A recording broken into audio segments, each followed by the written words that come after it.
Hello everybody, I hope you're doing well. Today I'm going to go through a quick video tutorial on how to make video lessons using iMovie.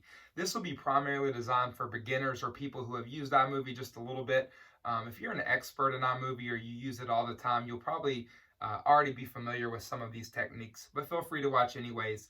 The 6 things we're going to go over today. First, I'm going to walk you through how to prepare slides and graphics. Now, there's nothing wrong with just simply filming yourself and then uploading that. I think your kids will enjoy that, but there's a few ways with our slides and graphics that we can spice our lesson up a little bit. Secondly, I'm going to show you the techniques that when you record the video will make it easiest for you later on to edit the video. Third, I'm going to show you how to actually get into the iMovie program and get to where all of your clips are in and you're actually ready to work. Fourth is a very important step. We're going to talk about how to trim the video because when you film, you're probably going to have a lot of extra stuff you don't want in. Fifth, we're going to go over how to actually add in those graphics that we had made earlier, or add in those slides that we had made earlier. And last, I'm going to show you how to upload it, the easiest way to upload it to whatever platform you want, whether that be YouTube, Google Drive, or something else. Let's go ahead and start. So first off, you're probably going to want to put in some graphics to your lesson, whether it's the materials you're going to cover. If you want to put a screenshot in of a short reading passage that your students can read from. I do mine from Google Slides, and it's very easy. All you do is make it just how you would make it in your classroom, but when you save it, you're going to go to File, Download, and then save it as a JPEG file. And then you'll just take that file and get that file on whatever device you're using. So if you're using your iPhone, just simply download that JPEG and then email all of the items to your phone. So once you have your graphics and all your materials ready, it's time to go ahead and record. And this is probably the most important rule when you're making your video. You want to film horizontally. So make sure wherever you set up your camera, or if you have somebody they're filming horizontally. If you don't, if you film in portrait mode, it'll look like this. And then your video just doesn't look as good, and it kind of limits you in the features you can do. The second thing is, if you're going to include any graphics that you want to put in, you want to make sure you're standing in one of the thirds of your screen. So either here, or you might want to be on this side. That way, if a graphic pops up, it's not blocking your face. If you stand here right in the middle, you may have a big graphic that's cutting off a chunk of your face. So pick one of the thirds to stand in. And then the third thing is film as many times as you need to. That's the great thing. If you mess up, you just stop, delete it, and try again. This is like the 4th time I filmed this scene, so there's nothing wrong with that. And then you want to go ahead and film all the parts of your video. And keep in mind that YouTube's limit is 15, and other sites you might load it to have time limits. So just keep that in mind when you're filming. You don't want to sit there and film 30 minutes of stuff because you're going to find out that you're not going to be able to upload it how you want to. All right, hopefully you're not lost yet. The next thing we want to do is actually get in the iMovie program. Again, I like to film all of the scenes that I need before I actually get into the iMovie program. I'll show you why in a second. I think that's easier. First, open it up. It should already, if you have an iPhone, it should already be on your phone. If you have to download it, the icon looks like this. It should be free. Once you click on the icon, you're going to hit the plus arrow. That will help you create a new video. Then after that, you're going to want to select movie. Don't select trailer. To be honest, maybe you can select trailer. I don't really know what trailer does. I always select movie. Now you have an option, okay? And this is where I think you can save some time. You should see right now on your screen, kind of like this, all of the photos and all the videos that you've recently shot. What I would suggest is go ahead and click on all the videos you know you're going to use and go ahead and create movie. That way, when you open it up and you get into the actual working platform, all of your footage will already be there. If not, it's no big deal. You'll just have to then go in and add the videos separately, which is pretty easy. You'll just hit a plus arrow, which I'll show you in a second.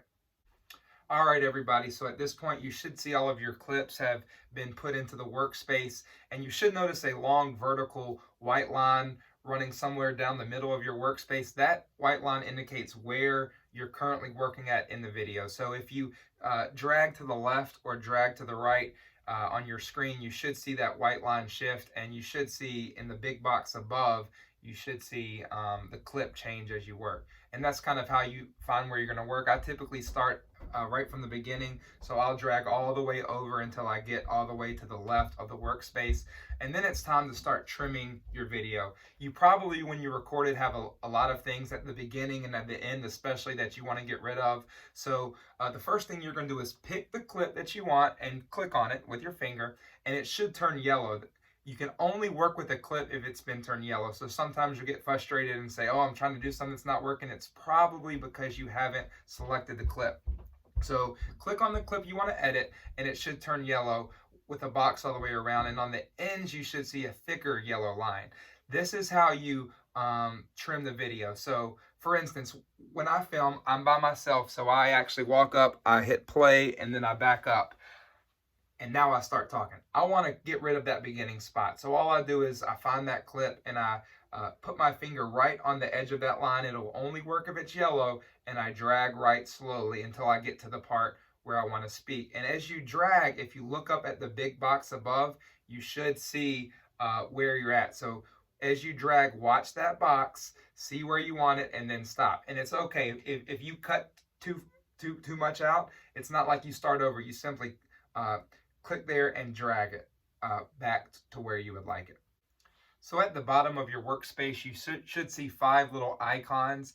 It should start off with the scissors. The scissors is where you're able to trim and split the video, and also detach some volume. That's something you shouldn't really have to mess with, at least for a lesson. The second one over is speedometer. So if for some reason you want to slow it down and be in slow motion, or have it fast forward, maybe there's some activity you're doing where you want that effect, you could do that. The volume, I would encourage you not to mess with. Typically, when you mess with the volume, the finished product will not sound well. So the key to make sure your volume is right is just to try to stand in the same spot. Like, I don't want to, in one scene, be standing here, and then in the next scene be standing back here, because then I will have to edit the volume. It's better just to stay in the same spot. After that, you see a T. That's where you can add in text, and there are a lot of cool features. I don't use it as much because I like to use Google Slides and do my text there and add it in as graphics, but please feel free to mess around with that. That's really good if you want titles and you want captions at the bottom. And at the end are the 3 circles where you can go in and add filters. Again, explore those. There may be some reason that you could think of, and be creative to use those in your lessons. So at this point, we should have our video trimmed to how we want it. Again, you can always go back and trim, but I think doing that first, getting the video to the length you want it, is the best route. Now we want to go in and try to add some graphics and add some pictures to really spice up our lesson. So to the top left of your work arrow or area, you should see a plus arrow. If you'll click on that plus arrow, you should then see photos, videos, different options like that. Now this is also the spot if I suggested that when you begin, you go ahead and upload all your videos at once.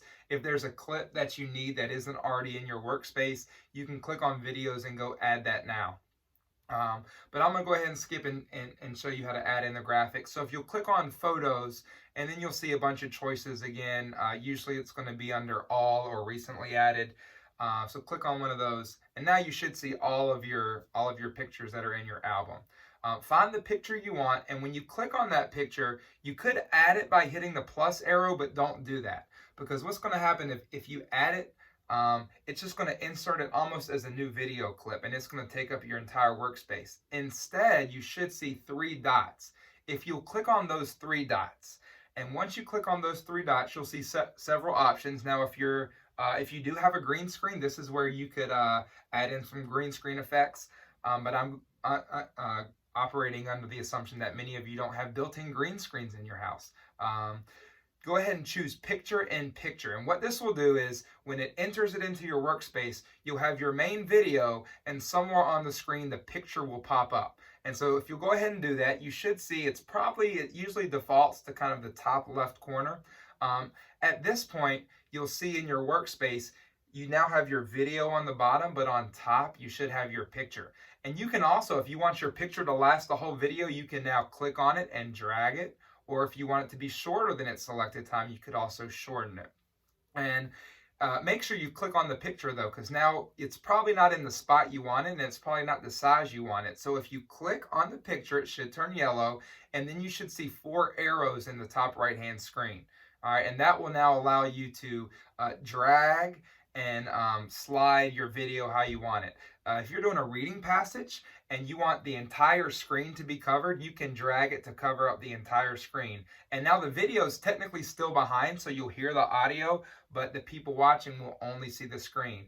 A lot of times what I like to do is when it's a full passage, because I want the kids to read it, just having a small icon here is probably not big enough. I drag it and have it cover up the entire screen. If it's a picture that isn't as hard to read, I'll put it right there. So we've now finished our video, but it's time to go ahead and preview it and then share it. Okay, so when you're finished, you want to hit done in the top left. Now, just understand this doesn't like completely finish it. You can at any time you want to go back and edit it, because if you click on the done button, you should then see right under your video, there's a spot where you can go in and add a title, and then right beneath that, there should be an option to edit it. So if you do preview it and you want to go back and change something, just hit edit. Then at the bottom, you should see 3 different options. All the way on the left, you should see a kind of a video icon. This is where you can go ahead and click on that and preview it full screen. And I like to do that before I share it, because sometimes when you preview it in your workspace, you know, it's only half the screen. There's something that you might not notice, but when you watch it full screen, you notice. Again, you don't have to. If you're pretty sure it's ready to go, you can go ahead and load it. In the middle, you should see the option to share, and on the right, you should see the trash can option. I would encourage you not to hit the trash can option unless you really don't like it, because it can be really frustrating to start all the way over from the beginning. Anyways, if you're ready to share, there's many platforms you can share. Go ahead and click the share button in the middle. And then I would suggest, if YouTube is your end goal, you know, even if you don't have a YouTube account, you can make your own teacher one. But if you have Gmail, you already have a YouTube account. You just have to go activate it. I would suggest doing that. If you want to share it to Drive, you can share it to Drive. You can share it to a lot of other options. But my suggestion is, if YouTube is your end goal, instead of saving it on Drive and then going onto your desktop to upload it, I would go ahead and upload it directly from the app. It seems to go faster that way. Sometimes if you don't upload it from the app and go to YouTube, it can take, you know, an hour or more. So I would go straight from the phone. And one key thing, when you're uploading a video on iMovie, you cannot do anything else on your phone during that time. It's a pretty quick process to upload and to save a video, but if you get all the way to the end and you say, oh, I want to check my text messages, and you do that, it'll completely stop the upload. So it shouldn't take longer than 10 minutes, but be prepared to not have your phone for that time, because if you are getting all the way to the end and open up another app, you're going to be frustrated because that upload is going to stop. You can title it whatever you want to. The file size, I would suggest 720 or 1080. 4K, there's really no reason. If you're just standing here and talking, you know, that's going to be for if you have it just unbelievable graphics and you've done a lot more editing than I've shown you in this video. I go 720 just to save time, but if you want it to look a little nicer, a little clearer, you can go 1080. And once you do that, your video will upload. Please, if you have any questions, let me know. My email is cwilder@rcps.org. I'm happy to answer any questions. Again, this was just a very basic tutorial. There's a lot more you can do with iMovie. If you go to YouTube and search iMovie tutorials, you'll find tons of other features that you can do. But the information I showed you should be enough to make kind of a basic lesson. Basically, these are the only features I use the majority of the time. So I hope you enjoyed it, and please let me know if you have any questions. Thank you.